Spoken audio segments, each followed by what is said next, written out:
श्री प्रहलाद जी।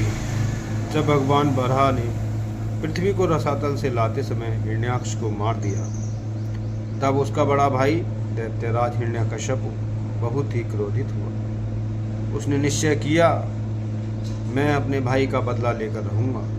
अपने को अजय व अमर बनाने के लिए हिमालय पर जाकर वह तप करने लगा। उसने सहस्त्रों वर्षों तक उग्र तप करके ब्रह्मा जी को संतुष्ट किया।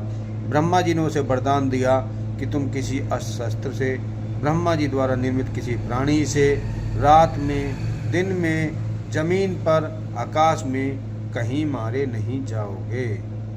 जब हिरण्यकश्यपु तपस्या करके चला गया था, तब देवताओं ने दैत्यों की राजधानी पर आक्रमण किया।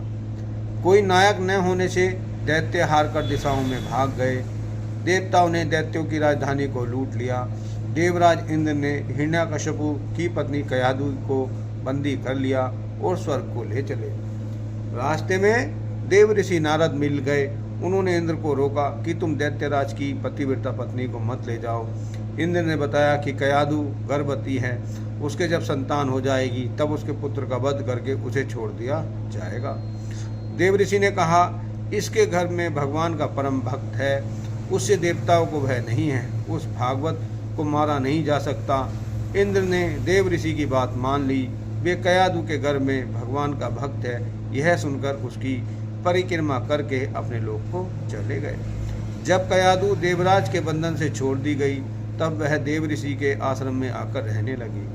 उसके पति जब तक तपस्या से न लौटे, उसके लिए दूसरा निरापद आश्रय नहीं था। देव ऋषि भी उसे पुत्री की भांति मानते थे और बराबर गर्भस्थ बालक को लक्ष्य करके उसे भागवत भक्ति का उपदेश दिया करते थे। गर्भस्थ बालक प्रहलाद ने उन उपदेशों को ग्रहण कर लिया। भगवान की कृपा से वह उपदेश उन्हें फिर भूला नहीं।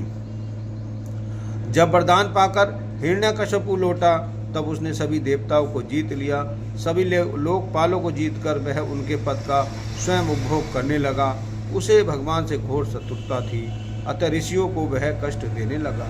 यज्ञ उसने बंद करा दिए, धर्म का वह घोर विरोधी हो गया। उसके गुरु शुक्राचार्य उस समय तपस्या करने चले गए थे। अपने पुत्र प्रहलाद को उसने अपने गुरु पुत्र षड तथा अमर्क के पास शिक्षा पाने भेज दिया। प्रहलाद उस समय 5 ही वर्ष के थे।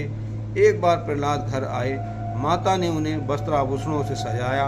पिता के पास जाकर उन्होंने प्रणाम किया। हिरण्यकश्यपु ने प्रहलाद को गोद में बैठा लिया, स्नेहपूर्वक